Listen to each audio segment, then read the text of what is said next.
Welcome to another great episode of Ghostly Excavations. You know, it is the great time in fall right now where this show is airing. And there's a lot of things going on. Well, I'll tell you this much. I want to go to Colorado because this next guest, she's got it happening with her team. I mean, it's happening. So stay tuned. This is going to be a very, very interesting show. Good evening, LeeAnna. How are you?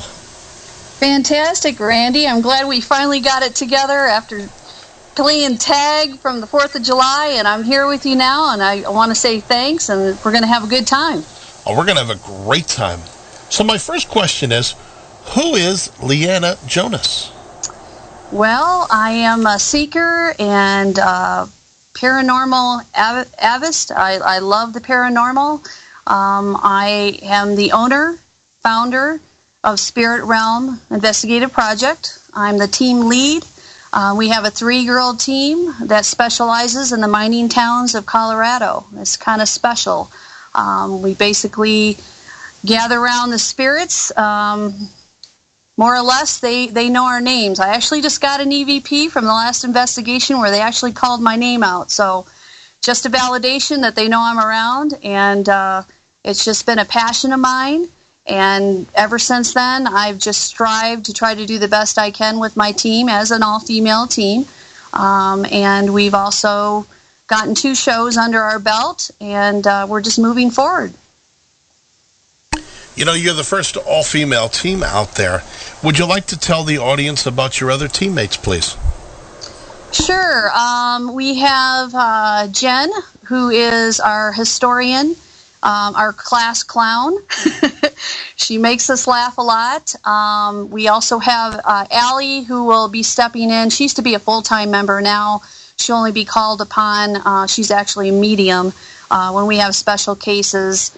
And right now we have another gal named Lolly who is in training. She's new to the team and hopefully will bring a lot to us. And then we have our extra resources. We have Kelly, who is our angel reader, who helps us cross over spirits if they do ask for help.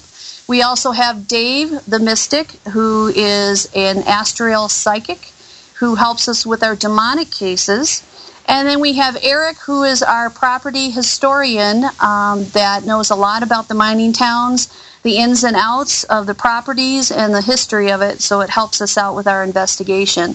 It's a three main course of girls, but we do have our outside folks that I just talked about that helps us in certain instances. Now, let's go into the television shows. Which ones did they do? What was the subject matter? And where did it focus on?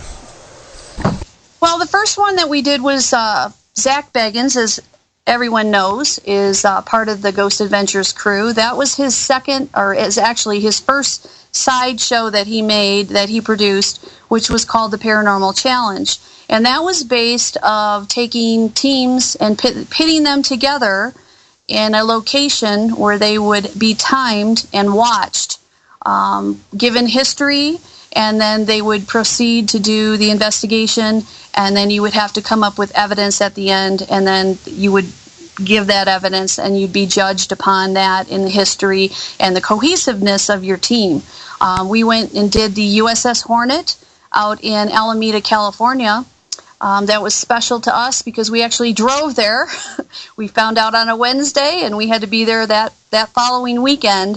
So that was quite an experience in itself to drive out from Colorado. And, you know, it was just an experience that I'll never forget. It was hard, it was stressful, but it was well worth it. You sound like you've really got it together. I try. You sound very well educated. Your team is. You know, the course of the question is, I did an article out here, and they call me the cuckoo bird. You know, they say, why invest your time in some of this crazy notion?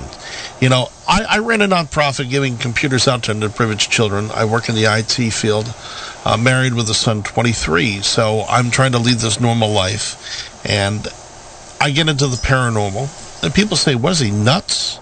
You know, he's talking to spirits. How do people receive you? You know, understanding that now you've had this television exposure, you're known. Now, are you known as the ghost lady, or do people actually in Colorado have much respect for you? Actually, a lot of people have respect for us as an all-girl team. As you know, most teams are co-ed teams or just basically men. There's a handful of us out there that are all girls. You know, I too have a 23-year-old son. I did my duty as a mom, and now I want to go into what my passion is. I was in radio and television production in college. I gave it up to raise a family, and now I'm doing full circle. And it just so happens that it coincides with what I love is the passion for the paranormal. Now, sure, you're going to have people that are going to call you weirdos or freaks or what have you, the people that don't understand the paranormal. And a lot of them will come up and be very vicious about it. But for the most part, I'm finding there are more people that are open to it than you would think. More people that would want to ask questions. I could go into a restaurant or a bar, and when they find out that I was on the Paranormal Challenge and my ghost story, which we'll talk about here in a moment, they just have many, many questions. And then it comes out of their experiences and what they've gone through. And it just makes it so much better to know that people I think are kind of scared to ask, but then once they see that you understand, they want to understand, and they just talk to you and ask you questions, and it's a really great feeling. That's terrific. You know, and we're going to spend some time. I want to talk about your investigating techniques, the mining towns, you know, television and radio production. I started in as a teenager, and I've been doing radio off and on now for the last 25 years. Having a family is really important. So the question is your partner into this? Actually, you know, I am divorced now. I was married for 20 years. My ex-husband was very much into the paranormal. He believed in the other side, especially when we lost our son at 12. He took his own life at his mom's house. Oh, my gosh. Yeah, and if you watch the USS Hornet, part of that comes out. I'm trying to talk to a boy that had hung himself in the ship, and it just was too close to home, and it brought out a lot of emotion that I never expected that would happen, speaking to the spirit. Yeah, we lost our son, and, you know, at that time, that's when John Edwards was very prominent, and we really wanted to talk to him to see if we could make communication. It never happened until at the Stanley Hotel. I go to some of the darkness events there as a paranormal conference, and that was where my stepson Derek first contacted me in the tunnels underneath the Stanley Hotel. And ever since, I keep on going back. He communicates with me every time. I think he needed to cross. So it's just been a part of our life. My son believes in it also. I'm sure he thinks I'm a little wacky, though, because of I'm just so much into it. I don't think he's that much into it like I am, although he helps me out with, you know, editing and things like that. But, yeah, it's just been a part of our lives. And I think it started for me when I was a child. I saw my first apparition when I was in 5th grade. And it's just kind of snowballed. And now it's to the point to where I'm obsessed with it in a good way. I want to prove to people that it does exist, and I want to make communication with those spirits that need help. And that's where my angel reader comes into play, because if they do ask for help, we will cross them over if we can. First of all, my heart is heavy when you say that. I love children, and I've worked with children for many years, and I worked with underprivileged as well as gang members, etc. My heart is heavy, very, very heavy. And all I want to do is say I'm sorry and put my arms around you. Oh, thank you. And that's horrifying. Yeah, it was very horrifying. You know, he had ADD, and his mother took him off his medication, and he was, you know, failing in school, and she just wasn't there to help him, and he felt like there was no way out, and he hung himself on his bunk bed. And, you know, it was horrific for the whole family. You know, my other son has cystic fibrosis, so, you know, I've dealt with a lot in my life, and I've always put the kids first, and I guess now it's to the point to where it's mom's turn. But, I have a soft spot for kids, too. And the mining town that we were in had a huge epidemic of scarlet fever. So we do run into a lot of children's spirits. In fact, our first crossover was a child. So it's just to know that you can help them and reunite them with their family in heaven is enormous. And I think Derek was with me all this time. I did talk to Chris Fleming, and he assured me that Derek finally crossed over. Also, Gary Galga, who makes the Melmeter, his daughter, who is deceased, also contacted Derek. That's a whole nother story. But just to know that he's been with me all this time and watching me try to talk to spirits, I think that he was amused by that and wanted to participate. And I think he wanted the best for me. So it's a really crazy story, but it's, like you said, it's heavy on your heart. It's still heavy on my heart, and it always will be. But at least there was a good outcome in the end to know that he's okay now. Praise God. I mean, my son has special needs, and I've worked with a lot of special needs.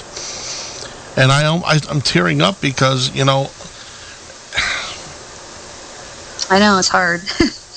It's hard, And what's really sad about it, Randy, is there are people that made fun of me because of the fact that on the show that it connected with me, and even called me out and said that I did it to score brownie points. And that's what kind of evil is really out there, people that would even think something like that in such a situation. But it does happen, and when you're in TV, you get the crazies and the haters that come out. So I do appreciate your feelings and your thoughts and your prayers. Thank you very much. You're welcome. I'm going to read brownie points? Yep. Yeah, that was actually put out on Facebook by my the team lead that I was up against on that show. That he said that I did it for brownie points. So it's pretty sick and pretty low, but you just got to deal with it and just know that there are people out there like that, and just pick yourself up and keep on moving on. Brownie points for what?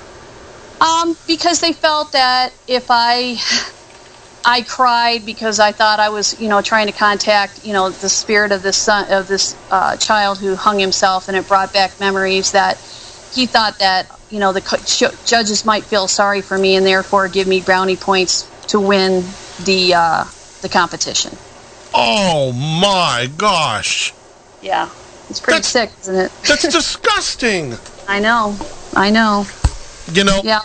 I stood for special needs for many years, and my friend Attorney Guest represents at times special needs families as well as other attorneys in the state of Pennsylvania.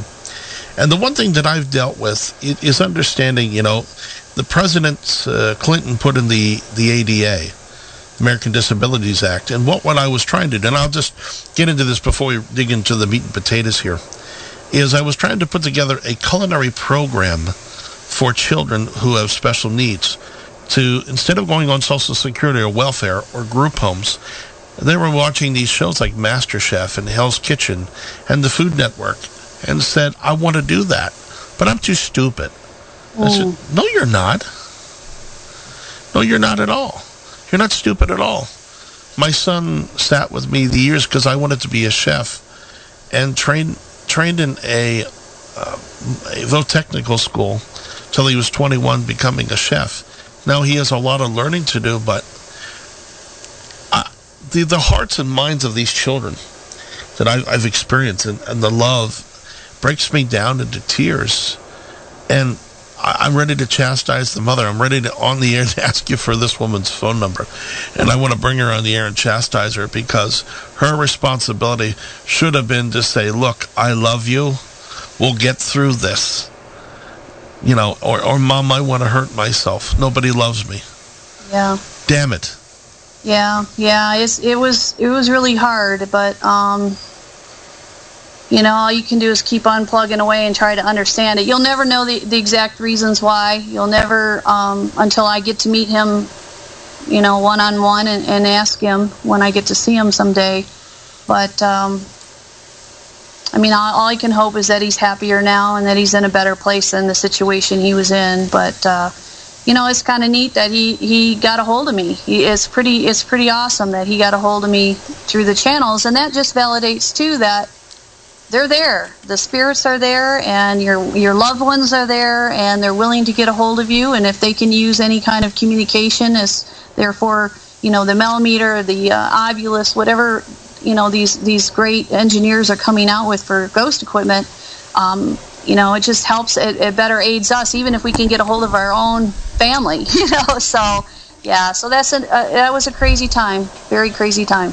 Now, I'm going to take a real pot shot at this person who criticized you. First of all, when you do television, and I've done reality television 28 years ago, nobody knows you. You walk on stage, you do your ditty, you come off, you say thank you. Weeks later, the show airs. How did this individual think so? I'm confused. Brownie points. It's this is something personal to your own being that brought you closer to where you were. Why would you win the contest with this? I know, just people being idiots, being childish, and you don't know what goes through people's minds, and you don't know why they say things like that. I mean, he was upset because I was on a radio show, and they won because they got the millimeter was beeping Morse code, and they won because of that. And when I got home, I ended up purchasing the exact same millimeter that they used in the show. It even stated on a piece of paper. And here I am in a mining town, and this thing's beeping Morse code. So when I was on the radio show, I was explaining that, it's kind of weird how this same piece of equipment that they won their evidence on was beeping also. And I couldn't understand that. I didn't say they didn't get the evidence, so they took it as I was cutting them down. So that was his way of hurting me, because he thought I was saying he wasn't getting evidence, which was not true. And if anyone listens to that over, they will see that. But that was just his way of stabbing me back. He thought that I hurt him, so he wanted to hurt me where it count. Not only that, calling me old because he's younger than me. This guy pulled out all the stops, and he had aid from my ex-teammate who was actually on that show also. But I don't really want to go into that too much, because I've been harassed for 2 years since then from these folks. So I don't want to add fuel to the fire. LeeAnna, I want to compliment you. You are a beautiful-looking woman. You have that velocity of going out there, and you could melt the room with your beautiful smile. Oh, you're so kind. Thank you. You're welcome. And when I'm looking at your picture with your eyes, you have the sweetness and the innocence and love in your heart. I'm a good girl. Even though I've got people that like to cut me down, I'm a good girl. I put my friends first. I put my team first. I put my family first. And people don't understand that, but I know who I am. But I thank you, Randy. Thank you so much. You're welcome. Now, are you a Christian woman? Yes. I believe in God. I believe in Jesus. I believe in angels. But I also believe in the metaphysical. I'm into reincarnation. I believe that we do build karma. We do better ourselves every time we do come back. So I'm kind of a mixture. I'm kind of a new age metaphysical meets old style Christian. Kind of a mixture, but I'm open to a lot of things, because you have to be in this realm. You have to open your mind and accept that there could be things that you never believed in that could possibly be true. Especially with my mystic Dave. He's taught me a lot. He works on a higher vibration, as the spirits are a higher vibration. A lot of your psychics and your mediums do. And I can pick his brain all night talking to him about things that I never knew about. So I'm really opening myself up to things. Also, our team participates in protection. We believe in protection. We know there are entities out there. There's demonic entities. There's negative entities. I've had them attack my team. I've had one of my team members come home with an attachment. So what we do before and after an investigation, we use protection oils. We do a ritual of white light. We ask Archangel Michael to protect us, but allow us to make contact with anything as long as it doesn't penetrate us and attach to us. We use stones. We have protection pouches. We use black tourmaline, which wards off negativity. And we just believe in a whole bunch of things. So it's kind of cool. And my new teammate that's going to be coming on, I believe she was raised Jewish. She's not hardcore Jewish, but so we've got a lot of different mixtures, which is kind of cool because you bring in new ideas and new philosophies. Now, having said that, what religion were you born and raised in? I was born and raised Lutheran, and like I said, I didn't really know about the other side until I was messing around with Ouija boards and seances, as little girls do. Teenagers do to this day still. And we were calling up a woman who was a babysitter. She had killed the baby that she was watching and then killed herself, and this was in the news. So we tried to connect with that spirit, and that's when all three of us saw the apparition of a girl in a rocking chair with a knife in her hand and the baby in her arms. I'll never forget that. I can still picture it to this day. And all three of us screamed and ran upstairs. And from that time on, I knew there was something else out there. So this is just kind of a quest of mine to validate that it is true. Now, let's go back into your college days as we move forward. Were you looking to become a television production? Were you looking to be that, what they call, talent in front of the camera? Actually, when I was in high school, I always wanted to be in a soap opera. And then the older that I got, the more I got into it. I was more into the behind scenes. I like directing and editing. And radio's okay. I don't really have a radio voice, so I kind of shunned away from that. But camera work is my passion. I like the camera. Although with my team, I'm the team lead, so I'm in front of the camera. But I can also give tips to the gals, and as far as editing goes, I work on that on my own. But it came in handy. I've never been afraid to be in front of the camera, and I'm pretty much a leader. And I run the investigations, I run the show, and I plan everything out. So I'm pretty much the leader of the bunch. Now, having said that, I want to tell you, I was born and raised in Allentown, Pennsylvania. Now, if you want to see a very strange town, one of my friends was Andre Reed as we went to school together. He got in the NFL Hall of Fame. Another friend of a friend is Laura Jill Miller. She did the show Give Me a Break. LeeAnna Jonas is from Allentown. Just all of these huge bigwigs that have been in front of the camera. It's incredible. Another guy who was on Perry Mason and Matlock, his name is Dan Rohrbach. The list goes on and on. You also have from Bethlehem, Dwayne Johnson, The Rock, Jonathan Frakes, who married Jeannie Francis. You have Sally Jesse Raphael. You have Larry Holmes, the boxer. You have the Andrettis from Nazareth, which is a city right outside. So these are the people that have aligned the Lehigh Valley, being in front of the camera. Myself, it was very interesting, but because I became part of an old show called the Morton Downey Jr. Show 28 years ago, and it was over 50% of the ratings. My first show I was on got 52% of the ratings, and I learned the power of American television. That's why television scares me. Television scares me so much because you don't know who's watching it, and you don't know what the thought is. Now, we were eating dinner at a local diner, and one of the families got the DVDs that I was involved in. He was staring at me, and instead of saying, "Hello, are you?" This young man just stared at me all through dinner with his eyes, and it's very odd. So, having said that, how are people treating you today based upon your television experience that you've had so far?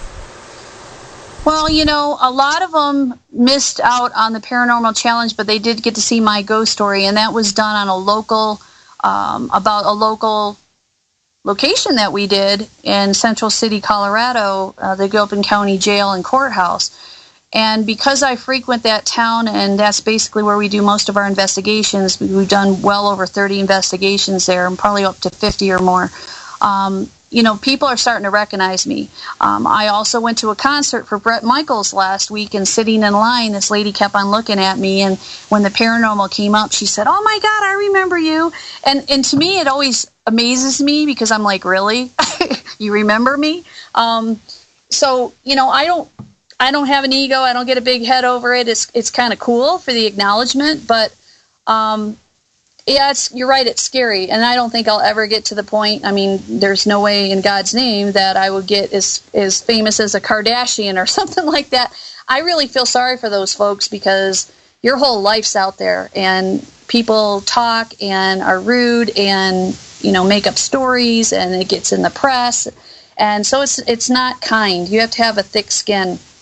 I think my problem is I'm learning, unfortunately, about some of the hard knocks of the paranormal community, because there are people that will be jealous. There are people that want to be where you're at. I'm not that far by any means. I'm not a paraceleb or anything, but they will talk about you and make up stories, and that's hit me quite a few times, and it hurts.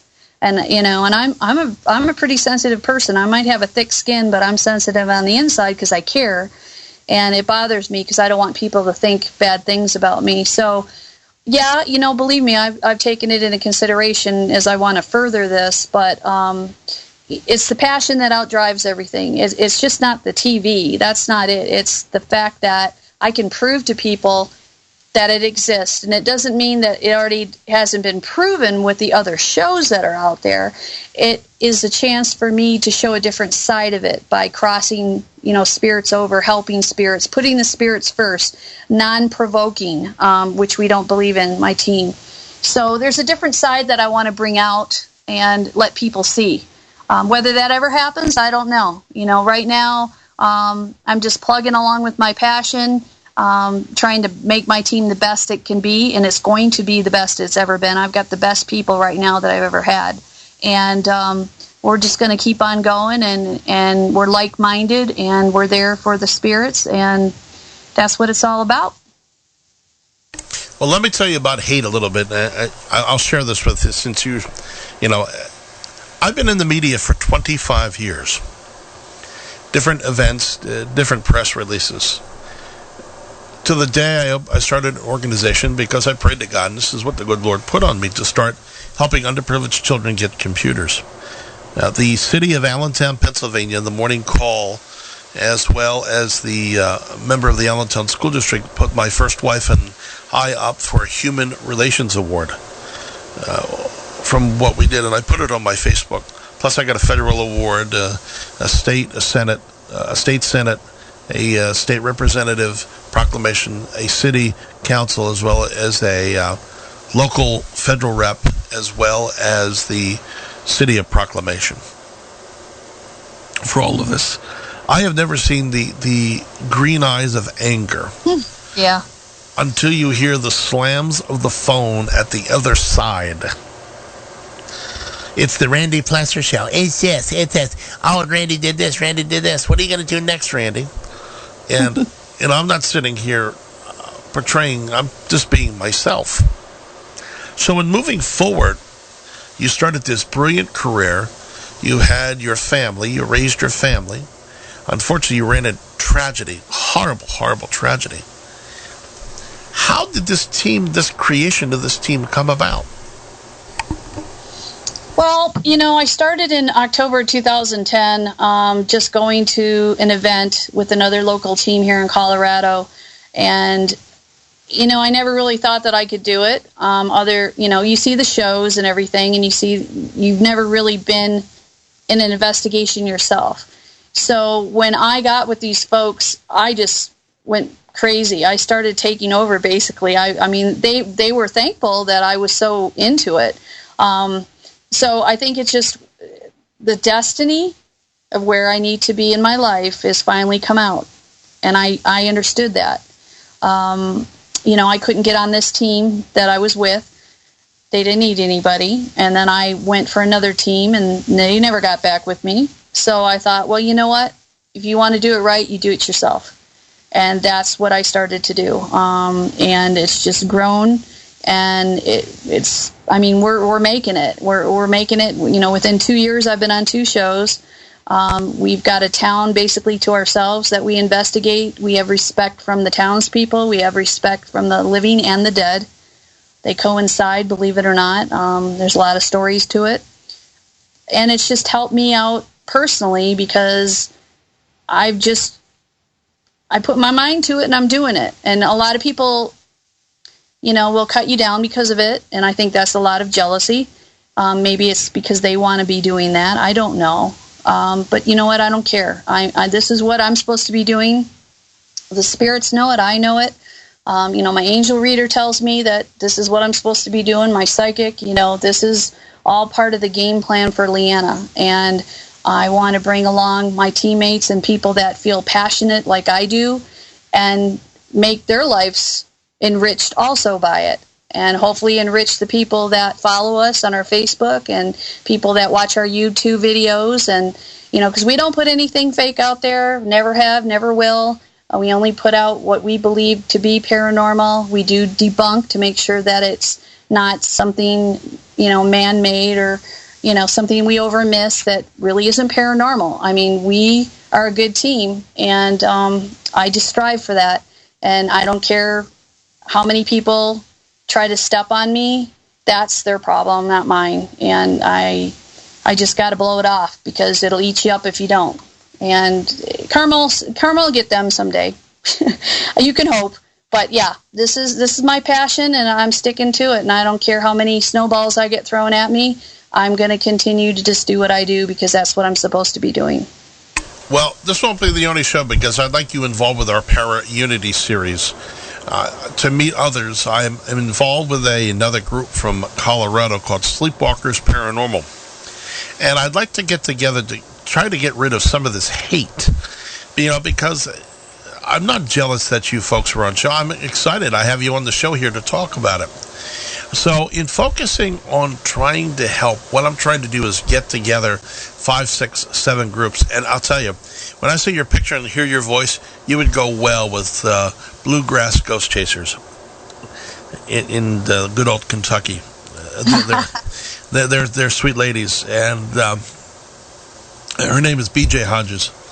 And we're going to match you guys up. I want to do a show and bring you all guys together. But I think it's great. So you have your spirituality, you have your sensuality, you have your new age spirit. This all entangles together to create the passionate person who loves the paranormal. But what I want to dig into a little bit is the pain and the hurt people are giving you to show people how destructive this stupid behavior is. Just to show you, I was in an article in a local paper in Philadelphia. Long story short, my wife and I were confronted for 3 hours being shouted at. Wow. At Fort Mifflin on the Delaware. Huh. And I'm flabbergasted. I'm a born-again paranormal investigator. So I'm fighting with the born-again churches because they call everything out there a demon. Right. Which is going to be an interesting fight because I want to talk to you about children. I'm so excited right now, just to hear somebody who has the passion in their voice. Can you give a couple examples how people go out of their way to do the hurtful things that you're describing? Oh boy. I just have some past teammates that try to hurt me on Facebook a lot, try to call me names and for instance, they just posted, and this is that same guy that was against us in the Paranormal Challenge, that I have mental issues and that I live in a basement and my only friends are 6 cats. This is the kind of childish mentality that you run into, and they can hate me or not like me or whatever they want to fathom in their mind. But what they don't realize is that we were all friends at one time, and we had a respect for each other, and we got along. And they forget the good. They only want to bring out the bad, even if the bad wasn't even that bad, and it's pretty twisted on their end. And And I think that that's the problem with society in a whole right now. People are so good at dropping the ball really quickly to hate and bring out, I don't know, because maybe they had a bad day, or maybe, their life's not going so well and they're not so happy. So let's just throw it on somebody else's shoulder and make them feel bad and bring them down. I don't know. It's too bad, because everyone seems to be hurting everybody these days. And I think people need to start thinking more positively. And, okay, something didn't work out between you, walk away. Do your own thing and walk away. Don't keep on stalking and harassing and threatening somebody. Walk away and go fulfill your life some other way. You don't need this. It's like an obsession with them. You don't need to keep on carrying it on, because it's gone on long enough, and it's not good for anybody. And I think that's just in life in general, that people are just so angry with themselves or with life that they'll take it out on the first person that they see. And it's getting to the point where people aren't even nice to each other anymore. And that's sad. And I think the spirits see these things. The cutthroat probably happened back then, and it happens now. But it's too bad. It's too bad that we have to be mean to each other. I'm over it. I know that. I'm tired of it. It hurts, and you got to try to rise above it, and that's all you can do, or just ignore it. Because there's going to be people there, no matter what, that don't like you, or for whatever reason. And it's just part of life. And I feel sorry for kids nowadays, because I think life's a lot rougher than it was when we were kids. Would you agree with that? Yeah, I would, because, when I was a child, I'm 49. Growing up was a lot different, because, you're dealing with the na-na-na-na-na crap that we would see on television shows. Now, today, my high school now has 32 gangs in it. Wow. A 11 to 14-year-old girl has to get touched inappropriately in order to get through her day. Oh. And if she complains about it, they beat her up. So 2 or 3 men push her in the hall and inappropriately touch her. And now they leave her alone. So the sodomy going on inside the public school system is the ultimate debauchery. I have witnessed a African-American gang member trying to put his penis into another person's mouth in a high school. Oh my God. To do a suck and swallow. Oh my God. Because they want to be so much like a demigod and not worry about their education. You have young ladies in the state of Pennsylvania, 11 through 17, having 9 children because they don't want to work. So They're getting impregnated from that time and earning up to $6,000 a month. With all different men. Yes, with all different men. I'm from Detroit. I know that. See. What I've also witnessed is children don't have any parental guidance. Yeah. They hear their mother next door screaming in ecstasy, so therefore they're going to do the same thing. This is their role model. History repeats itself. In such a vicious way that these children are now carrying a 9mm. They want intercourse. They drink. And they're running from the police. And I've asked the one young man how old he was. He was 15. And he shot somebody. He had 1,000 hours of community service. And he wanted to go back to jail because being an OG, an adult gang member in jail, is something cool. I don't know. It's scary. I couldn't even imagine. I never had that life, and I don't wish it upon anyone. And it makes you wonder, if you go through that, how could you be sympathetic to anyone after? How could you have a heart? How could you get along with people? Or, because you're always defensive, you have to watch your rear end because you're afraid for your life. So you have to be a badass. I mean, the thought of them having to be around that and raised like that, you wonder why there's cold-hearted murderers out there. Because why would they have a heart after being, after going through that at such a young age? You have to grow up quick. Well, and it's really sad. It's really sad. It is sad. And what I was trying to do is change the morality of children. I was witnessing Jesus Christ to these children, trying to understand, can you go to jail with the 10 Commandments?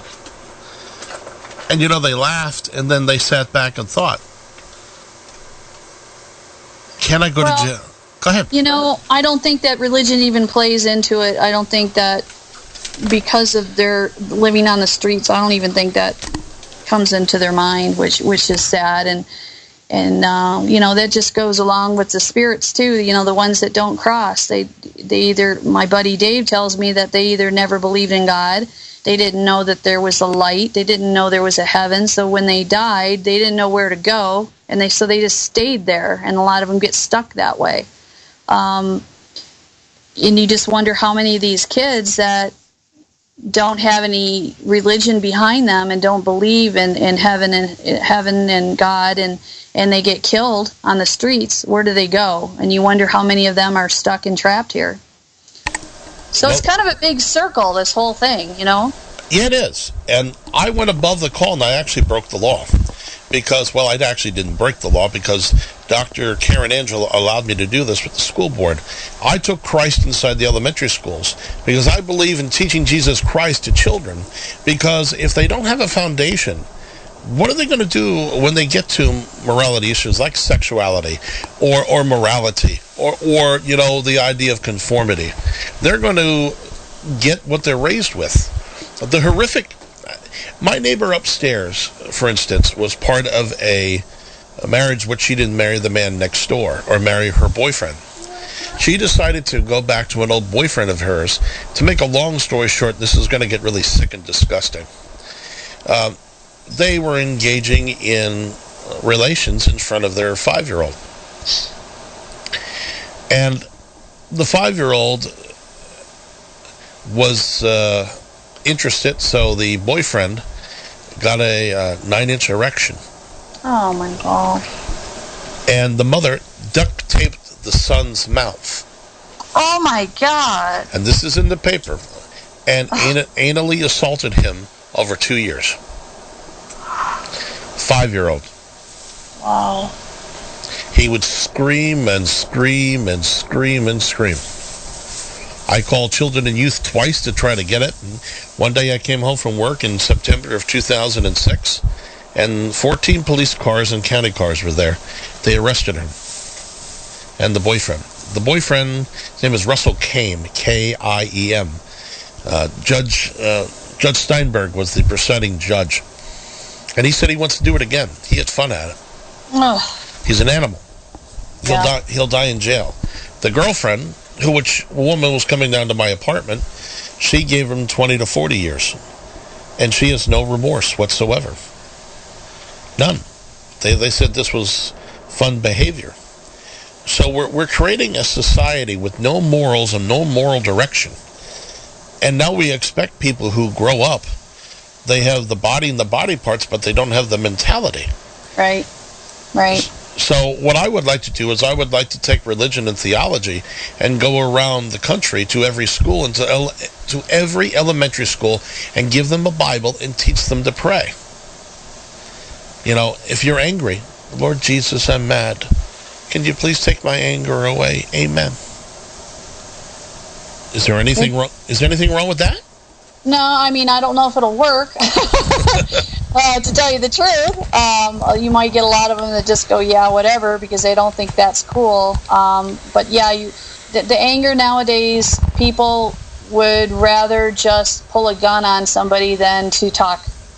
And I think that has a lot to do with society, your email, your texting. Nobody knows how to talk anymore. We have a society now that doesn't recognize communication unless you can type it out. You don't know where someone's coming from. You don't hear the inflection of their voice. I know people on Facebook that have lost friendships over it just because they can't pick the phone up and talk to each other because nobody has the guts to do so anymore. It's too hard socially, and we're going to raise children that are the same way within this computer age, which is sad. Because people just don't know how to communicate anymore. And same with anger. It's like, oh, let me just pull a gun out on you, and then I'll stop you from, arguing with me. Boom, goodbye. I hate to see what this world's going to be like in another 20 years, 30 years, and I feel sorry for children that are small children nowadays, because I have no idea what kind of world they're going to live in. None whatsoever. Well, I thought about building a political party in order to try to go in there, because we're compromising our children. We're compromising. I want to go in there with or without the president and go in there and work with children and say, Lord Jesus Christ loves you. Lord, God loves you. What are you doing? Put the gun down. Let's talk about education. Yeah. Because when they get across the veil and we're looking for them, the inherent violence is going to be there across the veil. Yeah, I agree with you there. My buddy Dave told me that if you were a bad person in life, if you haven't crossed to the light to redeem yourself, you are going to be a bad person in death. So that's where these negative spirits are coming from, and these demonic spirits is because they were that type of a person in life, and in death, if they haven't gone to the light and they're stuck, they're going to be the same. Nothing's going to change. So these paranormal investigators that go out there and don't use protection and don't ask for protection from Archangel Michael, they end up opening themselves up to any kind of negativity or demonic entities out there, which is, you talk to a seasoned investigator, and, 5 times out of 10, most of them are bringing things home with them. And then you're also looking at things with your children or your pets that you're bringing home with you. That's why we try to stay away from some of the demonic areas. I try to work with my psychic buddy to help them, because I don't want to bring that home. But yeah, think about it. You think about the people in life that were bad, and they're going to be the same in death if they haven't crossed. So, it, like you said, it's one big realm, one big happy family. And now we look over across, we take EVPs, we're doing all of this, and we discover through different philosophies and whatnot, the morality on the other side was like they were. Exactly. I don't want to be bothered with that at all. No. I don't want some gang member going, yo, what's up, hombre? Yo, hey, hombre, hey, what's up, hombre? Well, I guess I'm lucky, because where we investigate, we deal with minors. So it's a whole nother ball game, because it was a different world back then. We talked to, the prostitutes and the kids and the minors and the cowboys and stuff like that. I've never really, I've run into murderers twice now in the jail. And also we investigated, and let me tell you this, most of these places have never been touched by an investigative team. We've been the only team, and probably will always be the only team in there. We went into this one place where this gentleman killed his wife, laid her in bed, he shot her in the head, then he called his son in after he covered her up and said, hey honey, look outside, look at the birdies. Blew him away, put him in bed next to her, and let them rot in that house for 47 days until he was caught. And when we did the investigation, I'm getting to the point now where I can feel things and sense things, and if I open myself up, they can come through me and channel through me. And I didn't know this, but it was him who was coming inside of me. At the time, I thought it was the mother or the son, because I felt overwhelming emotion and crying. When I took my angel reader back in there, she said, it's the bastard who killed his family that's trying to get inside of you. And I said, now why would he want to do that? She said, because he feels remorseful. He knows that you're a mother and that you care about your child, and he wants you to know how he feels, because now he feels bad for what he did. And I said, okay, all right, aside from me not liking this man, can we help him? And she tried to talk to him with the angels, and he said, no, I'm staying here and I'm punishing myself. When in essence, he was afraid to go to heaven, because he would, have to answer for what he did. He's more of a coward. Ran into the same entity 2 months ago in the jail that he was housed in. He did the same thing to me, tried to get inside of me. I've got it all on tape. And I told them, no, you're not going to do this to me again. So, yeah, they're still roaming around. I'm just lucky that I'm not dealing with gang members and society nowadays and some of the negativity. But, it's out there, and teams need to realize this. The new teams, probably the old teams already know it, but, you get these young kids that watch these shows, and they think it's a cool thing to do, to provoke and go out there.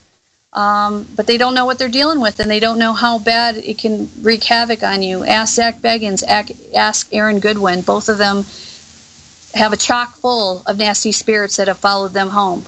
Zach's even built a dungeon downstairs to appease them. So, it happens. It's real. It is real.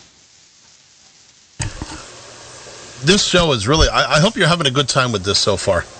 I am. I've been on a lot of shows, and I've never really went in depth with some of the things that we're talking about here. But, I'm having a good time. Great. LeeAnna, we're going to take a 5-minute break, and we'll be right back after this. What is your website, by the way?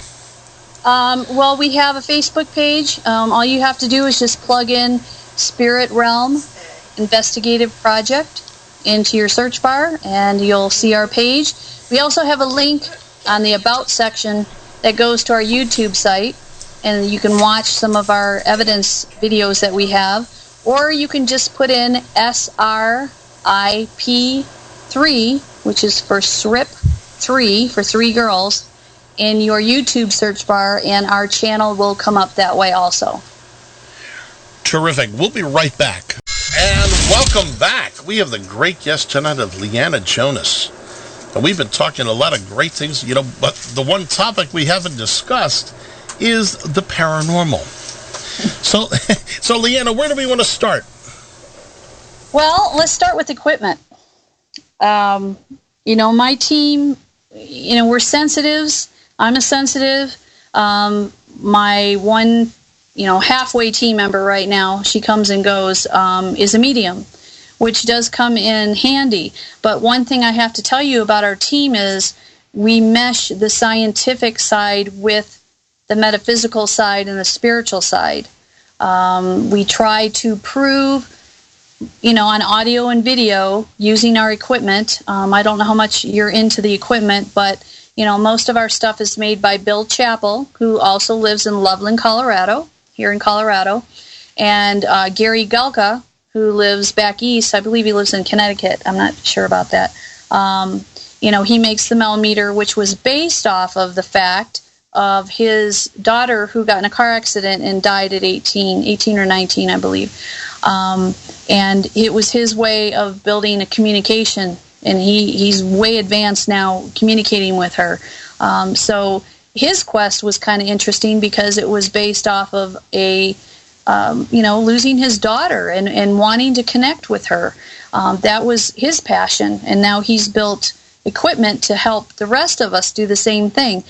Bill Chappell, he builds a lot of, like the Ovulus, a lot of things that you can have a database in where you can communicate through words. The Ovulus actually takes the energy and transforms it into a database of 2,500, I believe, and has a display which spits out words when the spirit is trying to talk.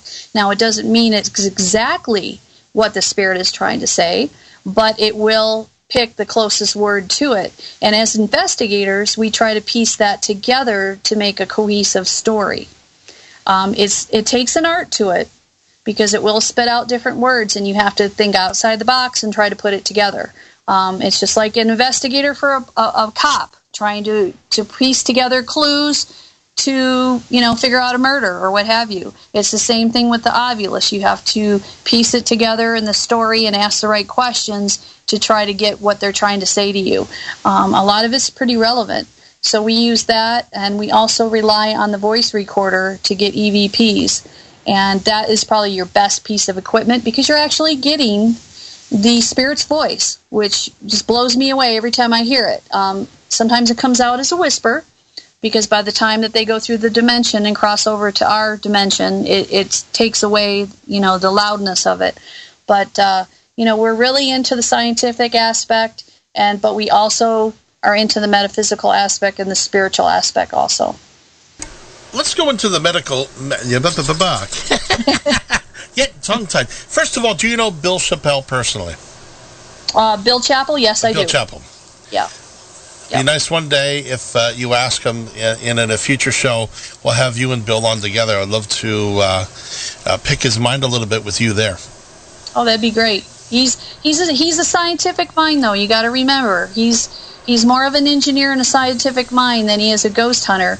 But he's trying to validate with science to prove that they exist. So he's on a little bit of a different level. He's skeptical. He has to be. And I don't know if he believes, I don't know if he feels the things we do. Like I feel energy. When a spirit comes near me, I light up like a Christmas tree. It can get to the point to where I think my head's going to blow off because it's so much energy inside of me. It's like sticking your finger in a light socket. That's how I feel. I don't know if he feels that, but he is just gung-ho on trying to build stuff to help us and aid us to prove to others, and I think also on his end to prove to the other scientists and the other engineers who probably don't believe in any of this. Now, you were saying metaphysical. Just for the audience, what is metaphysical? Well, I don't know the precise definition of what that entails, but I can tell you that it means, to me, a spiritual being. Yes, we believe in God, but we also believe in the powers of the universe. What comes around goes around with karma. The past lives that you are to come back in past, every life to better yourself, to learn from your mistakes. And it's just a different way of thinking. We're kind of off the beaten path from your basic religion of heaven and hell and the Bible. I believe in all that, but I also believe that there's more to it. I do believe that when you do make that choice to come back down, that they basically have your whole life laid out already of what's going to happen based on what you're supposed to learn. And you come back down being reborn again into a child, a baby's body, and you don't know what happened to you in the past lives. I do believe that some of that leaks through. That's why people have phobias. That's why they have deja vu, because they've been there before. And you start to remember things that why do I remember this? Why do I think that I've experienced this before? Because it happened to you before. It's just that it's starting to leak through into this memory from the past memories. So, that's kind of metaphysical. That goes with Wicca and some of the pagan religions.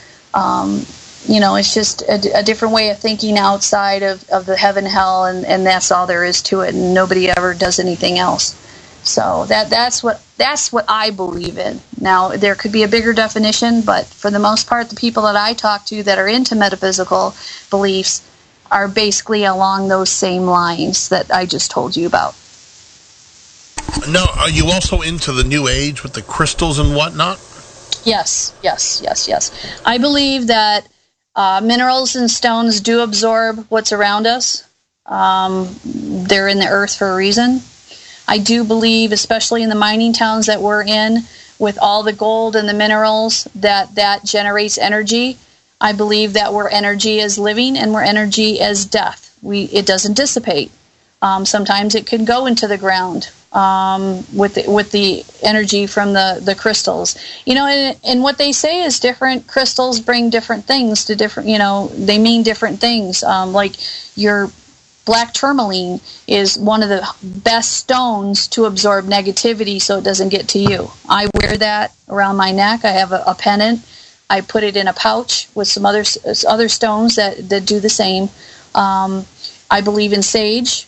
I believe in incense. I mean, yeah, I believe in a lot of different stuff. Now, my mother would think I'm off my rocker, and she does. She loves me, but she doesn't believe in any of that.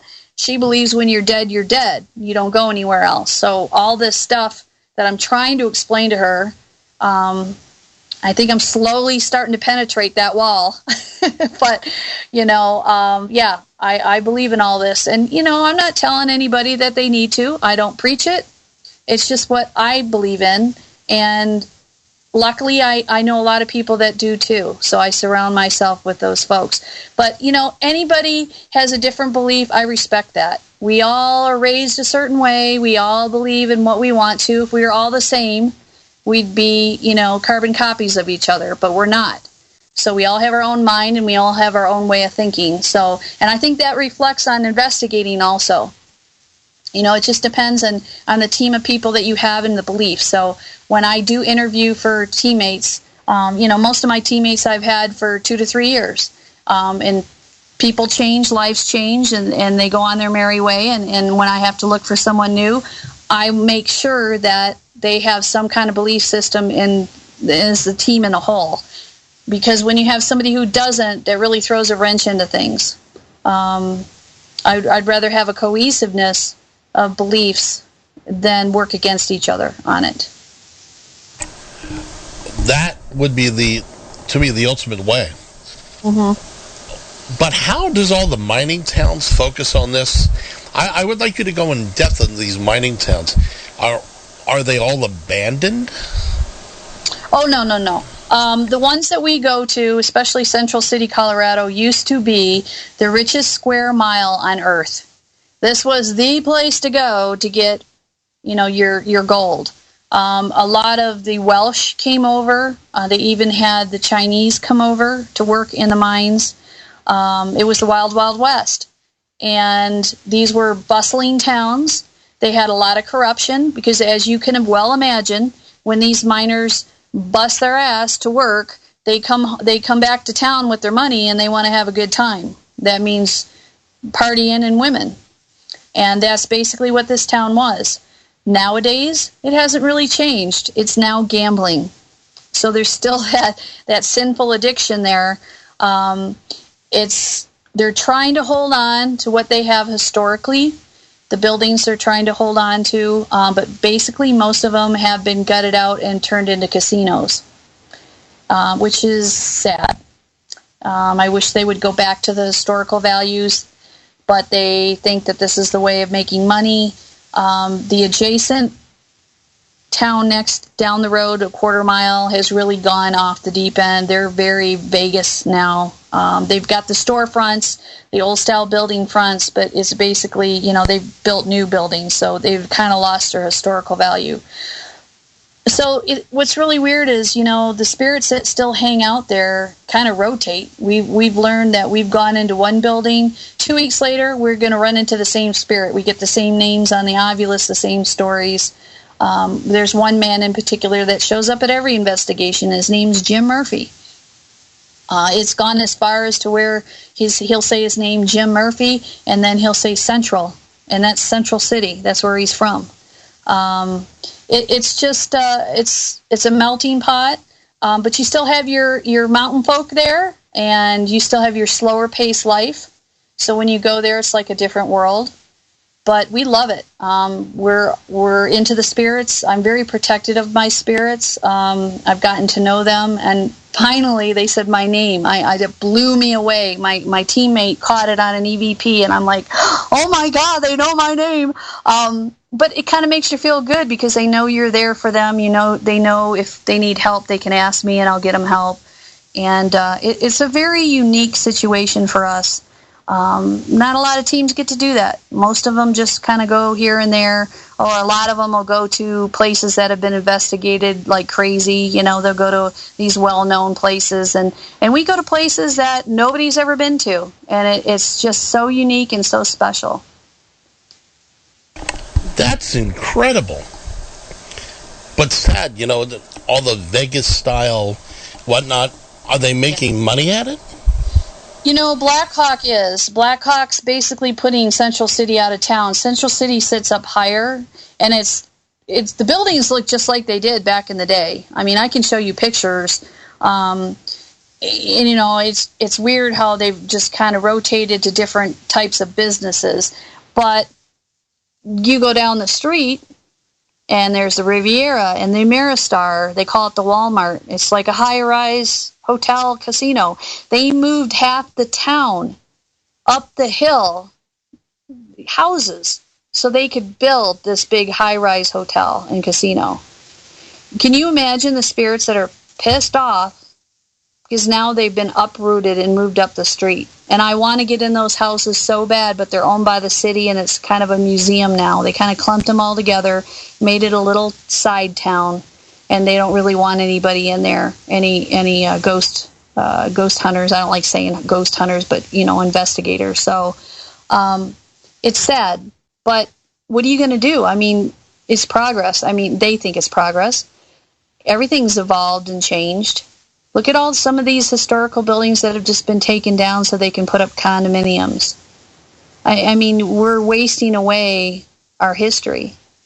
And, you look at England and Europe, how they respect their history, their castles, their, you name it, these old buildings, and they just renovate them and keep them going. I think that's what the town of Central City is trying to do.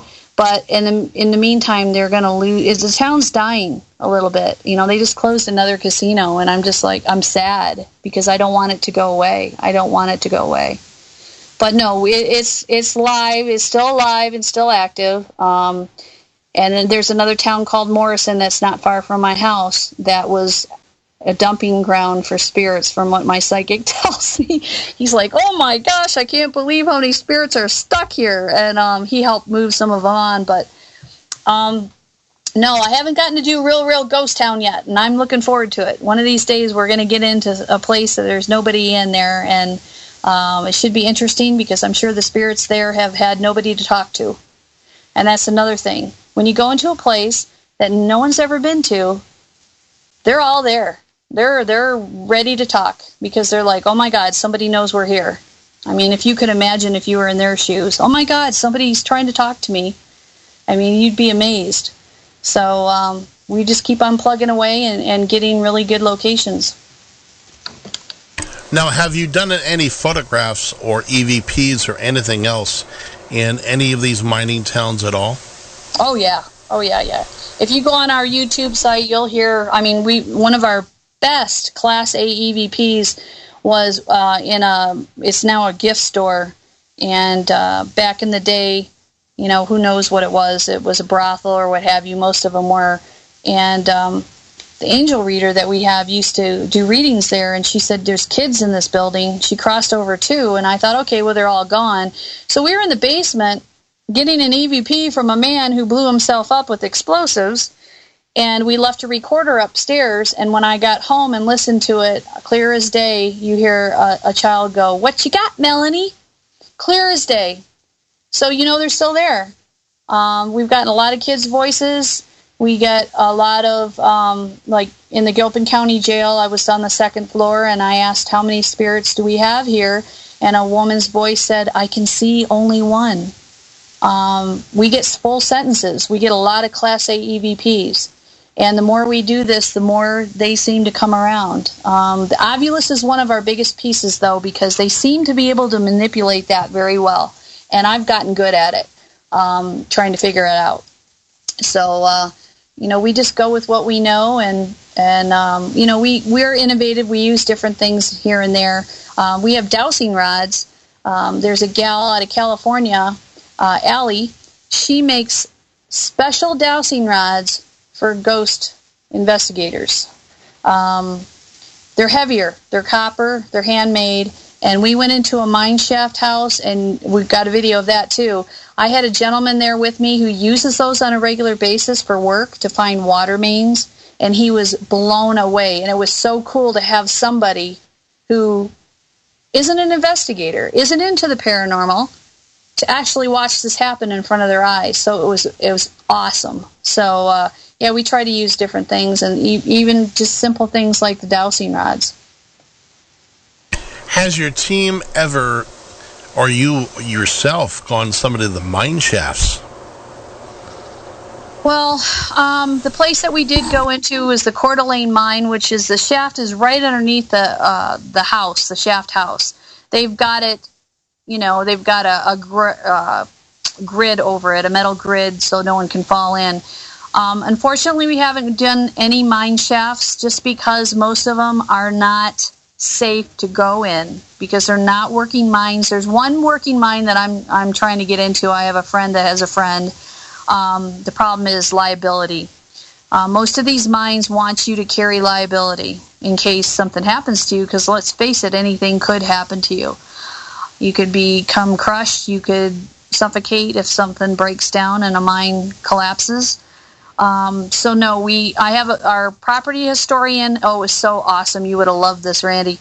Took us around the back hills of Nevadaville, which sits right outside Central City. And these were the top mines in the day. And he took us to these old abandoned mines that are just fallen in. They're not really safe to go into. And they're not going to be around much longer. No one's preserving them. They're falling apart. And I took some awesome pictures. You might want to go to our team page. I've got an album with all these pictures of these mines. We would love to do one, but, they're just not safe. I don't want to lose anybody that way. When you're walking into these mining towns, was there a lot of scoundrels? And, we look at television and see them, the brothels, the whiskey drinking. Does any of your research support any of that fictitious life we see on these Midwest shows? Oh, totally. They even have, for instance, there's a woman there. She was the madam in town. Her name was Louisa Bunch. She was Russian, big 300-pound woman, and she ran one of the top brothels. And we actually got to go into her room in the Victorian Rose Hotel, which is not even a working hotel anymore. There's only like 6 rooms upstairs.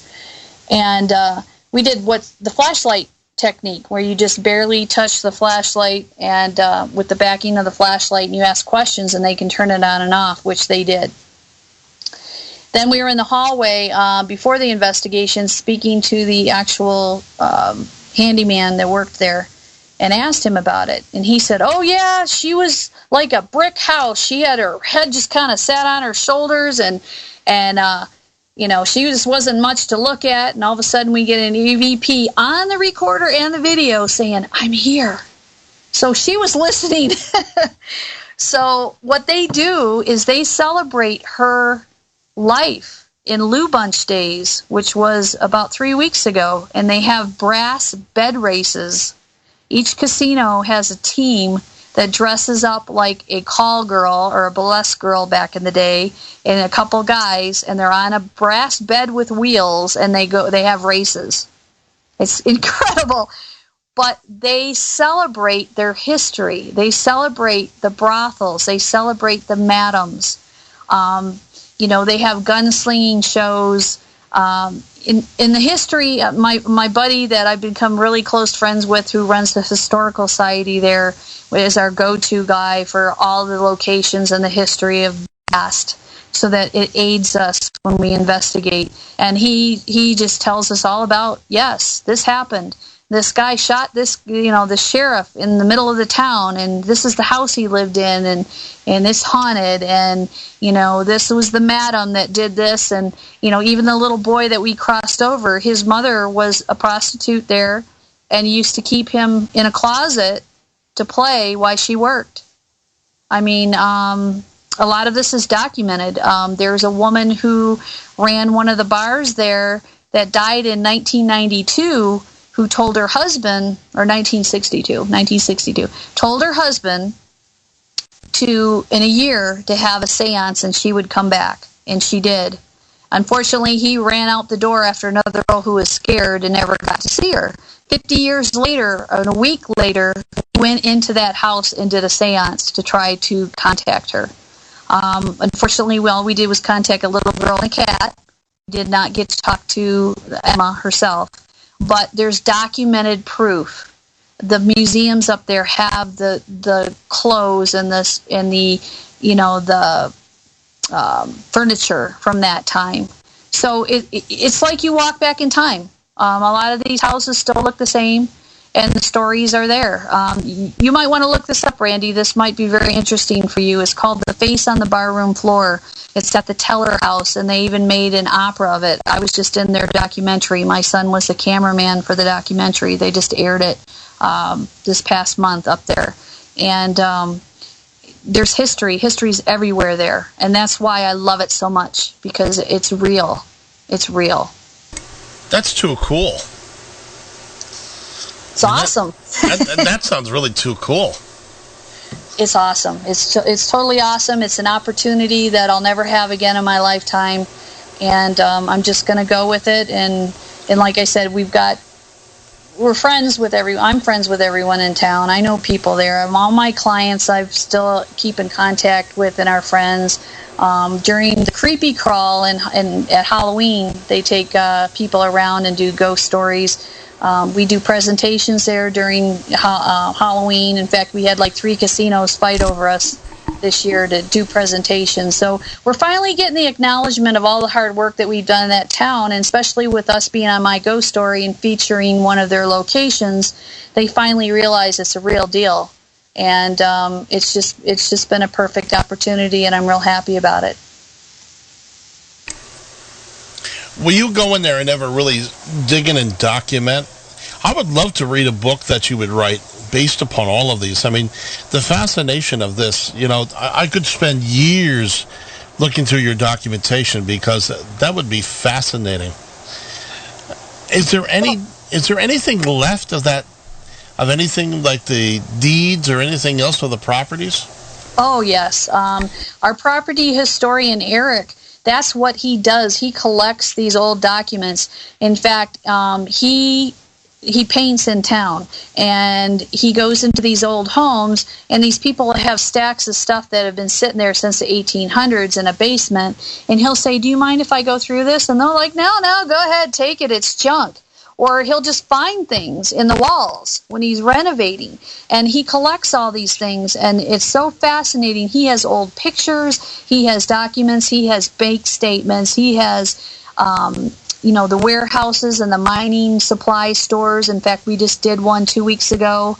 Unfortunately, they may be tearing the building down, which is sad. But he had the original bill of sales that they would use, the receipts, which we could use for trigger items that we do. We use it for trigger items, to show the spirits stuff that they know what it is, things that came from their time.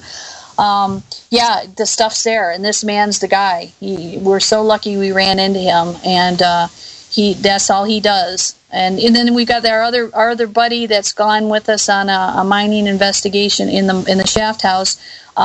He just walks around and he finds stuff. He finds buttons and pins and coins and all this artifacts from back then, and he collects them. So not only do you have us coming in there, but you have people that live there that investigate on their own, and it might not be for spirits, but it's for artifacts and paperwork, and they're just consumed and obsessed with it, and they love it. It's such a passion. Now, your team that went in there, you said earlier about crossing over. Did they cross over? You said children there in some of these mining towns? Yeah, in fact, the little boy that we ran into, we were doing an investigation, and 2 of my teammates were getting tugged on their pants at a low area down by their knees. And they're both getting tugged, and they're like, oh my gosh, something's tugging on my leg. And I'm thinking, well, why in God's name would something that low be tugging, and what could it be? And earlier in the interviews, because we interview all of our clients and our people that have had activity and experienced things, told us that whenever they blow up balloons, this entity would pop the balloons. So they blew up a red balloon, and it never popped. The red balloon stayed there, and then they would find it in a different place in the morning. Like they would have it in the basement, and the next day they'd find it in the casino, or they'd find it upstairs. So they started giving this entity red balloons. So when I was up in this kitchen area, it used to be a kitchen, and we got tugged on, I thought, well, maybe it's a child. So I said, honey, if you're here, you got to tell me, and if you want, I'll have someone come help you, and maybe you can get to your mommy, but you got to tell me. and we got a little voice that said, "I'm here." And I said, "Okay, I'm going to leave you a red ball," because, he liked red, because I heard about the balloon. So I always bring toys for the kids. So I brought this red ball and I put it up there and I said, "This is yours. You can play with it." They found that ball all over the place too. It took me about 3 months, because at that point I did not know our angel reader, and I finally met her and I said, "Would you please help me? I promise this child," which I thought it was a child, "I promise this child, would you please help me cross him or her over?" And she's like, "Yeah, no problem." She's also a medium, so when she got in there in the location, she could tell me it was a little boy and tell me the story of the mother. She said the mother even came to her and said, "Help me, I want my son, please help my son to reunite with me." And the little boy was kind of scared, and we went all these different places and different levels, and he just kind of shunned away from her, and we finally ended up on the stage area, and we sat down. And when you watch this video, you can see the light anomalies around her at all times. So whatever spirits were there were following us. We have it documented on tape. And finally she got a hold of him, and I said, "Can I talk to him?" And she said yes. And I said, "Honey, you remember me. I told you I'd help you, and it's time for you to go see your mommy." And my angel reader said, keep on talking, he's responding to you." And I talked him into going with the angels, and my angel reader explained exactly what was going on in tears. And we were all in tears, except for my ex-teammate. She didn't believe any of it. How could you not have that pull on your heartstrings to know that you helped a spirit and a child, in fact. It was great. And then after that, things just kept on rolling for us. We just kept on getting in, investigations and locations and evidence, and I just think that they're happy with us. I think that they know what we did for that child. And yeah, there's some bad guys in that town. There's some grumps. There's some murderers. But for the most part, they're all pretty good spirits. I haven't run into that much nastiness. When you're looking at your investigations you've done in totality, what have you picked up and what have you learned personally, and what has your team learned? Well, I think as a whole, the team has learned respect for the spirit world. Even with one of my old teammates, getting attacked basically in her home. One of them followed her home and threw a Chinese screen right across the room, and tried to change her personality. She doesn't like to admit it too much to this day, but she knows it happened. I think a respect for the evil and the good is instilled in all of us, especially me, of course. I try to protect my teammates, and like with the new girl that I have, I'm gonna explain to her, this is the situation, this is what we run into, I want you to protect yourself. Just a respect in a whole, and to know that they're still there. I mean, some of them don't even want help. I've asked them, "Do you want to be crossed over?" And they said right on the obvious, no.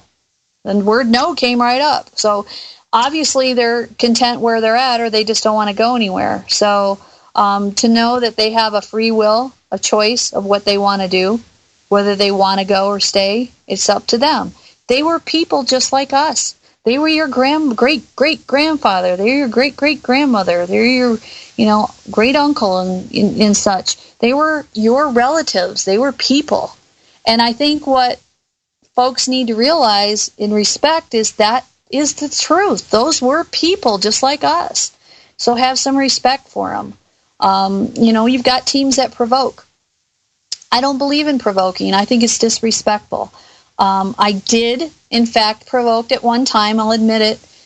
There was on the same area where we found the little boy, there was a room where they used to have a club of men, and they would rape women. And I was not a happy camper about that, and I called them out. And that's probably the only time that's ever happened. And I told the girls right up front, I'm going to provoke. You guys never saw this out of me, but I don't care, because I don't like what's going on, what happened here. So, there's a time and a place for everything, but you don't really want to piss them off, because they will come home with you. So I've learned that too. I've learned a lot through this, that anything can happen, and you just need to be smart about it. and you need to protect yourself. Now, you're saying this was a rape club? Yes. What is that beyond the inference of the word itself? Were these men drinking? I mean... Yeah, they were in a fellowship, and they would get wasted and gamble. They had their own little area, and they'd bring in the prostitutes, and those were who they'd bring in. And they felt, because these women had sex for a living, that they deserved it. And yeah, they raped. Yep. Were they killed? No, they were just sexually abused. I mean, I'm sure they paid them for it. I'm sure that the girls got money out of it and they didn't have a choice. But back then, you didn't have the kind of law enforcement that you have now. I mean, how many times did these, just like back in the day with the mafia and even today, they get paid off? Who's to say this group just didn't pay off the sheriff to look the other way? Or wasn't spoken about? But, I've got it in documentation. I found that. So, it's sad that it happened, but things were corrupt, just as they are now, but they were corrupt back then, and people didn't even know what was going on. That is frightening. Yeah, I wasn't too happy about it. When I know that I'm going into a place and there's some SOB spirit, or there could be, then, I probed a little bit. I probably shouldn't have done that, but I just didn't see any respect there at all for any of those kind of folk, if they were still around. So that's probably the only time I've ever done that. For the most part, we just respect and we talk to them just like we would, like you and I are talking right now, and just show some respect and want to know their story. And that's what we're really all about, is we want to know their story and we want to help. Yeah, I want to get evidence. Sure, that'd be great. I mean, who doesn't? I mean, that you pay all this money for all this equipment, you want to get something out of it. You want to prove to people. But on the other hand, too, I do want to help them if they need help. That's one of my huge pushes towards all this, is to try to help them, because let's face it, they're stuck there until somebody does something, and then that's up to them if we can bring the light down to them or not. So that's what one of my goals is, to help them. Wow. Yeah, well, people might think I'm off my rocker, but whatever. Well, no, it's not off your rocker. It's when you're hearing things like that, that's actually very upsetting. Hearing EVPs like that, I'm almost speechless, to say, where do we go from here? Well, and that's why I have the resources that I have. I didn't always have that, and now I've built a core team and the extra folks that help us to make this all work. And Dave, our mystic astral psychic, he is just a wealth of information about the other side, and really puts a spin on how to think about things. And I go to him for a lot of advice, on things, and how can I help this spirit, or how can I help? He helps us with the bad stuff, which I never had before, which is great, because I'm getting a lot of folks calling me now, getting scratches and getting thrown across the room. There's a girl in this town, that has scratches all up and down her arm, and when she heard I was a paranormal investigator, she just put her arm out and said, "Look." I didn't even have to question her. I knew what it was.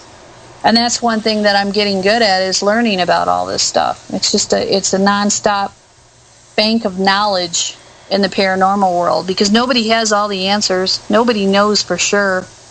We can speculate a lot, and we can try to back it up with our evidence, but for the most part, it's a learning venture, and I'm all for it. The more I can learn, the better off it's for me and everybody else around me. So we're just going to keep on plugging away. That's interesting, because how did all this compare to your investigation of the ship in Alameda? Well, you're dealing with men who died on the ship. There was one area that was damaged. I believe that they had a torpedo go through the fossil area. So there's men that died there. There's men that burnt to death. It was an aircraft carrier. So you had men that were coming back that, might have got burnt in the cockpit, what have you. Whenever you have an area that's had that much death, you're going to have spirits. I don't care if you think half of them cross, but half of them aren't going to cross. Half of them didn't know to cross. Half of them didn't want to cross. You're going to have some residual, which isn't even an intelligent, haunting. It's just like a video of energy just replaying itself. I mean, it's just a breeding ground for paranormal activity. The gal that runs the boat, runs the ghost investigations right now, she works on the boat. And she tells us all the time, yeah, there's people there. I talk to her, and there's people there. Yeah, they're here. There's guys here. So it was really cool to go in there knowing the history and getting evidence. I mean, our millimeter was bouncing off the roof. I mean, I don't know if you know what that is, but on the very top of the EMF detector, it has a bank of lights. And he's got it so that when that field is broken, that these lights, depending on the energy, will go up from, I believe, yellow up to red. And this thing was just pegging red the whole time we were doing the investigation. A lot of people lost a lot of footage. They didn't get to see what we got in the whole shebang. So, they were there, and you just wanted to reach out to them because you felt bad. But then you had cameras on you, and you had Zach on the walkie-talkie, and you had people judging you. It was an experience. It was a competition, and it took it out of your normal comfort zone of how you do investigations into a whole nother ball of wax. I mean, it wasn't anything like you're used to doing because you had people following you with a camera and a boom mic, and you had people upstairs critiquing you, and it was totally different. It was crazy, and any other team that participated can tell you that it'll be an experience they'll never forget. Wow. You just blow me away sometimes with some of this stuff because you're a woman. You have such knowledge, such power. It's just a pleasure to hear conversation from you like that. It really is. Well, I appreciate it, and I'm glad that you're interested in it. And I hope that your listeners are interested, and it puts a different spin on what they're used to hearing. And, all I can do is tell the truth of what I've experienced and share it with people, because that's what it's all about, is sharing your knowledge. Yes, it is. Yes, it is. We're going to take another 5-minute break here so people can stretch and grab their coffee and whatnot. And LeeAnna, what's your website again? It's the Facebook. You just want to plug in your search bar Spirit Realm Investigative Project. That'll take you straight to our Facebook page. And then we have our YouTube page. And we have a regular channel with all of our evidence. And all you want to put in the search bar is the abbreviations for the team, which is SRIP 3. The number 3, and that'll take you straight to our page, and you can see all of our evidence that we have on there. Terrific. We're going to take a quick break. We're with this great guest. I mean, she is very intense. LeeAnna Jonas. And we'll be right back. Well, we've got the last 20 minutes here with this great guest, LeeAnna Jonas. What do you want to do in the next 5 to 10 years concerning the paranormal and your personal life? Well, I would like to have a show. I'll be honest with you. I would like to show people that women can investigate, that women probably are a little bit more sensitive to a point with men intuitively. And I would like to showcase that we can be just like the boys and handle it, especially under pressure and being scared. That would be something I'd love to do, because let's face it, I'd love to be able to make a living and do what I love. How many of us work all our lives and hate our jobs? I'm one of them. What I do is not me. It's not part of me. And I want to be happy. been through a lot of woes in my life and the responsibilities that I've had and overcome things in my life that I want to do something I enjoy. I want to do something also that can help the afterlife, that can explain the afterlife. We all, let's face it, I don't even care if you're a skeptic, you're always going to wonder what happens after you die. That is the big question. Doesn't mean I'll know it in my lifetime, but if I can at least help those that are trapped or stuck or chose not to go anywhere and try to help them, I'm going to do it. If I can help Joe Schmo down the street who just wants to know what happens, wants to know if there's really spirits and if his grandpa's still around or his grandma's still around, it's knowledge. It's the seeking of the unknown. And, and I believe in a lot of other things in paranormal. I believe in aliens. I believe that we're crazy to think that we're the only ones here, that God didn't make other creatures. We're insane to think that. That's my point of view. I believe in all different facets of the paranormal. We just kind of, we're into the spirits more than other teams that go around and do UFO stuff and that, but we're just not, that's not our passion. Our passion is more into the spiritual side and the spirits and the, helping them and such. But, personally, that would help me also. I want to be happy for the rest of the years that I have. I'm not getting any younger. I've paid my dues, and now it's time for me to explore and what makes me happy, what's inside of me, and as far as the people that are around me, the same thing for them. I want them to be happy. I want them to be able to experience things that they're passionate about, because we all are kind of basically on the same page. So personally, I want to grow in that area, and I would love to be able to do it for a living so I can still have a roof over my head and not have to worry about things so much. That'd be great if it happens. If it doesn't, at least I gave it my best shot, and I'll never give up the paranormal, ever.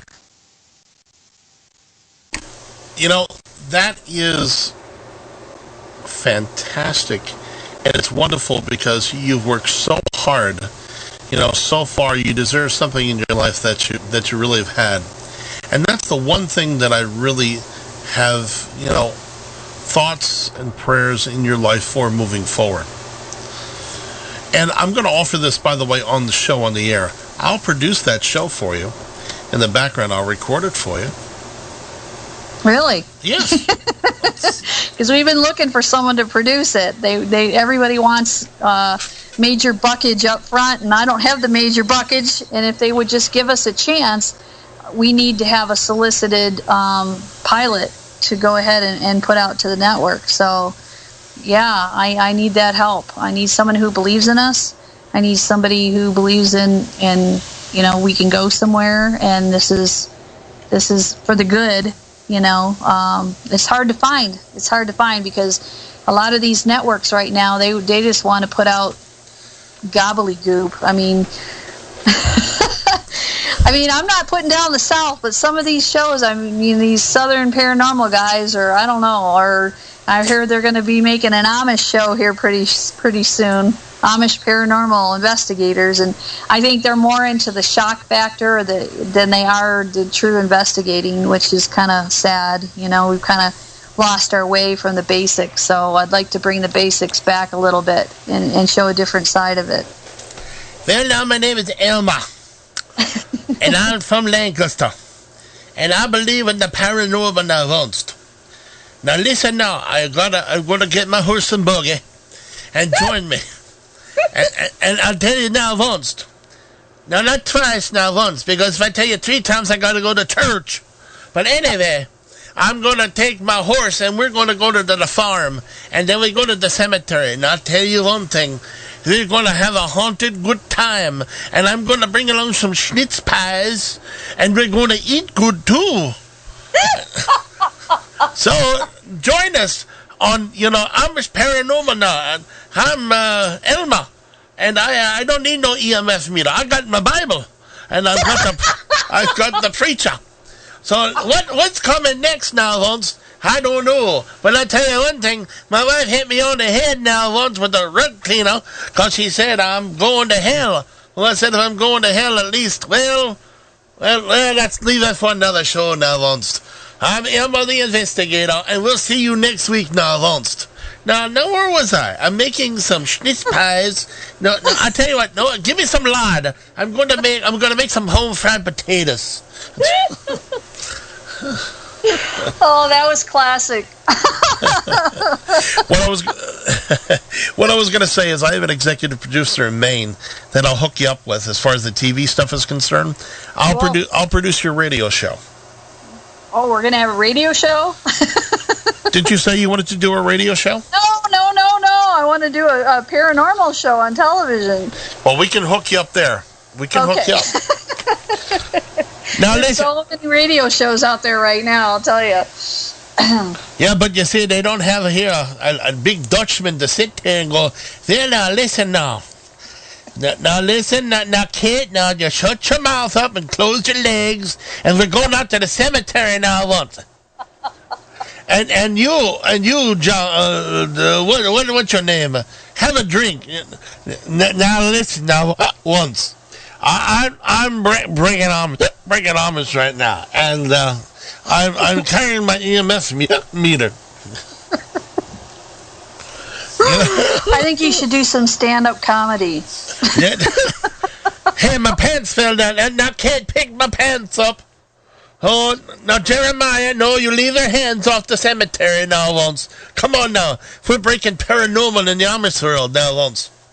Heck, if I killed one man out in the Ohio sect, I'm going to kill us all in the cemetery now once. What the hell,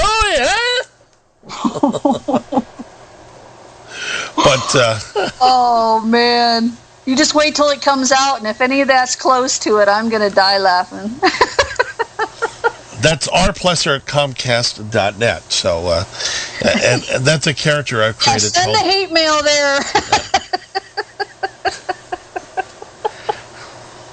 Hey, you know them poor Amish kids. I was watching that show that they've been shunned, and they went to New York, and now their families are being shunned, and it's just horrible. Even they go down to Sarasota, and they've got Amish down there that shunned them, and it's like these poor kids just wanted to get away, and now everybody thinks they're bad. And it's sad. It's sad. Everyone needs to respect each other's space and choice in life.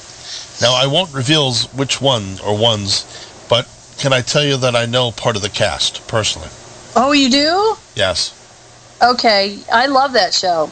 And I feel really bad for them, and I'd like to talk to any of them because it just sucks. And their mom, Mary, I love her. She's great. She has so much understanding for her children, and even being shunned twice, and she's still there for her kids. I think it's great. But yeah, I feel bad for them because they're not being accepted anywhere.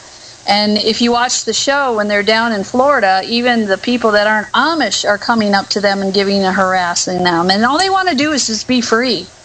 That's all they want. And it's just sad. I really feel bad for them. So if you ever see them, you can tell them I said that.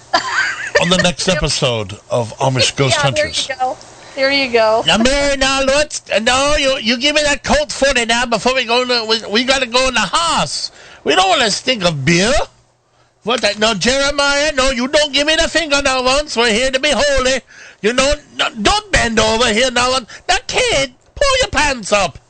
Oh, what the heck is this now once? We're getting shunned from parents. The ghost told us to go away now once.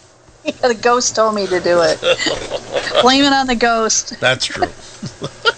We're going to take a quick station identification break. We'll be right back. Station identification. You're listening to ZTalk Radio Network. Operating frequency on ZTalkRadio.com. The views expressed and opinions given by the individual hosts and their guests do not necessarily reflect those of ZTalk Radio, its affiliates, or sponsors. We had a little bit of fun here, but we have about 10 minutes to go here. Okay. So in a few minutes, I'm going to turn the microphone, LeeAnna, over to you. And This is going to be your one-on-one with the audience. Okay. And this gives you a chance Just speak to the audience, what you feel, we've been going back and forth. Have you been really enjoying this, what we've been doing? Oh yeah, I've never had an interview like this before. Because you're into it and you're listening. Where a lot of these folks just go over the basics, but we've talked about a lot of different things that most of shows don't go into. Well, I'm trying to be different. No, you are. I'm sure I'm gonna pay for some of the things I said. I'll tell you that right now, because they're gonna come after me, my haters. But you know what? I'm so sick of it. I'm tired of. People need to grow up. Well, LeeAnna, I'm going to make the offer. If there is anybody who has any complaints, and LeeAnna agrees, why don't you come on and we'll do another show taped, and then I'll air it the next week. Okay. That way, the soothsayers don't need to email you. We can do this on air and get it out, and get it out totally, so we can move on, because this hate is going to sit here forever. I know. And if you ever are commercially viably successful, you're going to get hate mail, death threats, and everything else, which I would think is ridiculous. I know, but it happens because people are whacked out. Some of them are just whacked out. Unbelievable. This is what I don't like about people. The world would be great without people. But we're all stuck here together. Well, the one thing I would love to find out is I'd like to get an EVP of a dinosaur. Why can't I get an EVP of a dinosaur? I don't know, but I get EVPs of animals all the time. You do? Yes. Yep. So they're there. I don't know why they're there, but we've gotten a really good cat meow once in a museum that we were told there was a cat there, like a spirit cat, and we caught it. So yeah, there's a lot of animals too. It's kind of sad. We spoke a lot in this show over the last, believe it or not, it's been 2 hours and almost 5 minutes. Time goes too damn quick. When you're having fun. Well, would you like a piece of shoe fly? Shoe fly, that's funny. One of the bars there in Central City was called the Shoe Fly. Then it has a good vet bottom, and then you have a good cup of coffee. Well, you have a good apple dumpling now, folks. Now, I live in Norristown, Pennsylvania now, folks, and I go down to the Amish farmers market, and of course, if I do anything weird or disgusting, they tell me, Elma, go to church. And then I go to church, and then all of a sudden it starts all over again. So I tell them I have the dark deep, never mind.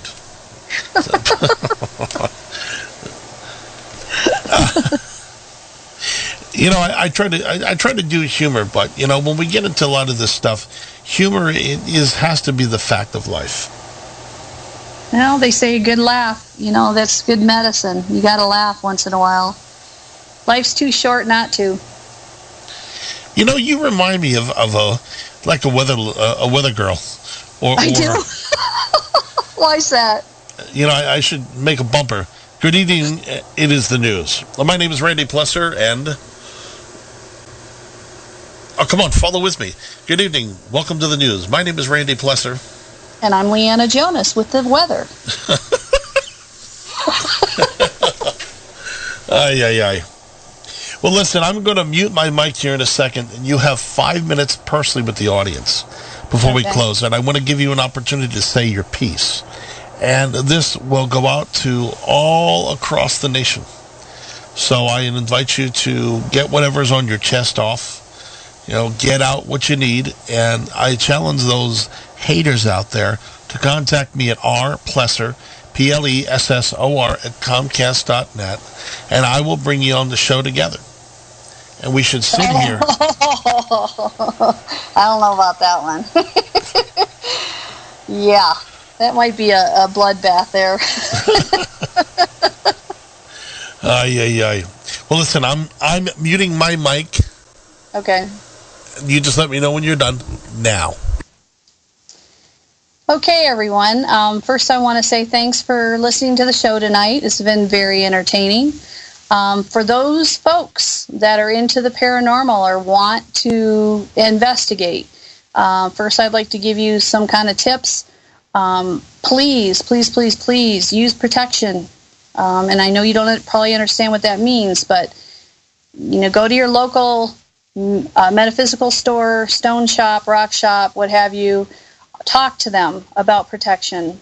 If anything, all you have to do is call upon Archangel Michael. If you are spiritual or Christian or have any kind of religious beliefs, ask him for protection. That's all you got to do. Try to envision a white light around yourself so that it can protect you and anyone around you from any negativity. Evil's there, folks. Evil is there, and demonic entities are there. It's a fact. You see these folks that have to go through an exorcism. The evil preys upon the weak and usually the young, but it will prey upon you if you open yourself up. Another thing I'd like to say to the kids out there, leave the Ouija boards alone. You're only opening up doors that you cannot close. I know people say, oh, it's just a board game. Well, you know what? It's a board game that has other meanings to it. It can open up doors and let in any kind of spirits that are floating by, good or bad. If you're calling upon them, they hear it and they come through, and then you can't get rid of them. It's a known fact that there is negativity out there, and it will consume your life. It could hurt your family. It can hurt your animals. It can invade your mind. You can change as a person. I have seen this firsthand with a gentleman that worked at the county, the courthouse, Gilpin County Courthouse. He had an attachment, and it was even his family could tell because he would change and he would get violent. And this was a murderer of the entity we ran into on my ghost story. I've seen it firsthand. I know you don't have to believe me, but all I can do is tell you what I've experienced and the truth. It's out there. So these new teams coming up, these kids who think it's cool, I have all my respect for Zach Bagans, but in the beginning he did provoke, and he's paying for it now. He has changed his ways, and he's being a lot more understanding, and he knows the limits to do now. But in the beginning he didn't. He was just like you, thinking, oh, it's cool to go out there and mess with the spirits and piss them off, and then I'll get good evidence. That's not the way to go about it. Have respect, show respect, and talk to them because they were people. And another side of the paranormal, there are groups out there who go against each other.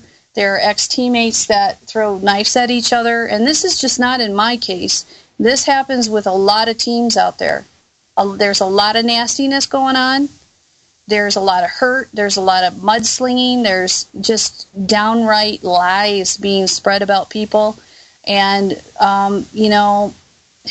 personally, from what I've been through, and I'm not going to go into total details, but we need to work together and not against each other. If you have people that are that obsessed with you, that all they live for is to hurt you, I think they need to go check into the mental institution and get their heads examined. It's gotten to that point with some of these folks. They're getting dangerous.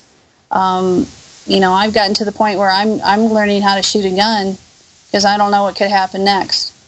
These people are that obsessed with you, and these people are that obsessed with me that, they can turn dangerous. Why do you think people go out and shoot people for the hell of it?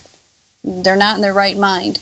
So, I say to you folks out there, these folks that go around on these different pages and they go to hurt other paranormal groups to say that they're, faking their stuff or doing this or doing that. There's hate groups out there that just go around doing this for the fun of it because they think it's cool. It's gotten to the point where, like any other business, people are hating against each other, and just like in society, we all have a love for the paranormal. We all have a love for trying to figure out what the unknown is. We have people building equipment. We have shows. Let's think more about that instead of trying to hurt each other, because karma's a bitch and it'll get you. And I know a few folks that I'm hoping it catch up with sooner or later because I'm over it. You can, and I know there's going to be repercussions on this interview. I really don't care anymore. You've hurt me enough, and you're continuing to try to hurt me, so what the hell? You're just going to keep on going. But you know what? You're only making yourself miserable, and you're only making yourself look like an idiot. So Peace out. Okay, I'm done, Randy. Okay, and I thank you so much. We'll get this going in the background here. You know, LeeAnna, I hope you had a great time tonight. And I did. Great, and we thank you for a guest. And I'm ending the show with Bad Boys. Because I'm thinking that, you know, we are the paranormal police. So come on and step up to the plate, or we're going to get you. LeeAnna, it's been fun. We're going to have you on again. That is LeeAnna Jonas. How can people find you? They just need to go on the internet, and you can Google Spirit Realm Investigative Project, and it'll pull up our Facebook page. You can also see the USS Hornet on YouTube, the actual Paranormal Challenge show that we were on. You can put in the USS Hornet in the search bar and watch that. We are also on episode 60 of My Ghost Story Caught on Camera. They did used to have it on the Bio channel, but now you have to pay for a download. I believe it's $1.99 on Amazon.com. So again, that's episode 60, and you can see the story. We're the second story in on the Gilpin County Jail. Also, if you go to our page, our Facebook page, there is a link to the YouTube channel, or you can just go to YouTube and put in the abbreviations of SRIP, the number 3, for SRIP 3, and you can watch all of our evidence on our YouTube channel. Great, thank you so much, and we'll see you next week on Ghostly Excavations.